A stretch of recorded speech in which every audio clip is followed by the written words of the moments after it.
حضرت علی رضی اللہ تعالی عنہ نے فرمایا، اپنے بہترین وقت کو نماز میں وقف کرو، کیونکہ تمہارے سب کام تمہاری نماز کے بعد قبول ہوگی۔ حضرت علی رضی اللہ تعالی عنہ نے فرمایا، جس نے کسی کو اکیلے میں نصیحت کی اس نے اسے سنوار دیا، اور جس نے کسی کو سب کے سامنے نصیحت کی اس نے اسے مزید بگاڑ دیا۔ علی رضی اللہ تعالی عنہ سے کسی نے پوچھا، یہ کیسے پتہ چلے گا کہ جو پریشانی یا مصیبت ہم پر آئی ہے وہ اللہ کی طرف سے آزمائش ہے یا ہم پر اللہ کی طرف سے سزا ہے؟ آپ نے جواب دیا، جو مصیبت تجھے اللہ کی طرف لے جائے وہ آزمائش ہے، اور جو مصیبت تجھے اللہ سے دور کر دے وہ سزا ہے۔ حضرت علی رضی اللہ تعالی عنہ نے فرمایا، مصیبت میں ہو تو کبھی یہ نہ سوچو کہ کون سا دوست کام آئے گا، بلکہ یہ سوچو کہ اب کون سا دوست چھوڑ کر جائے گا۔ علی رضی اللہ تعالی عنہ نے فرمایا، اپنی سوچ کو پانی کے قطروں سے بھی زیادہ شفاف رکھو، کیونکہ جس طرح قطروں سے دریا بنتا ہے اسی طرح سوچوں سے ایمان بنتا ہے۔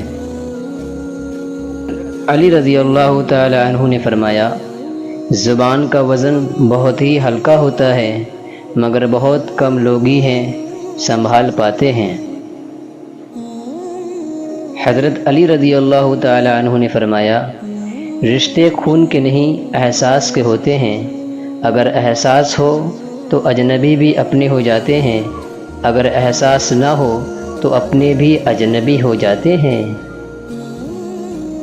حضرت علی رضی اللہ تعالی عنہ نے فرمایا، رزق کے پیچھے اپنا ایمان خراب مت کرو، کیونکہ رزق انسان کو ایسے تلاش کرتا ہے جیسے مرنے والے کو موت۔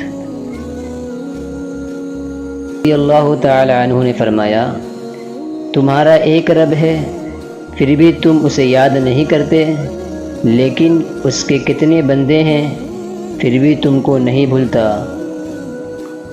حضرت علی رضی اللہ تعالی عنہ نے فرمایا، زندگی کے ہر موڑ پر صلح کرنا سیکھو، کیونکہ جھکتا وہی ہے جس میں جان ہوتی ہے، اکڑنا تو مردوں کی پہچان ہوتی ہے۔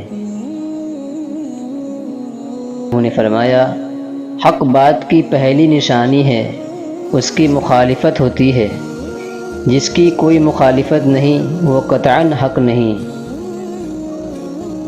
رضی اللہ تعالی عنہ نے فرمایا، یہ زندگی 2 دن کی ہے، ایک دن تمہارے حق میں اور دوسرے دن تمہارے مخالف۔ جس دن تمہارے حق میں ہو اس دن غرور مت کرنا، اور جس دن تمہارے مخالف ہو اس دن صبر کرنا۔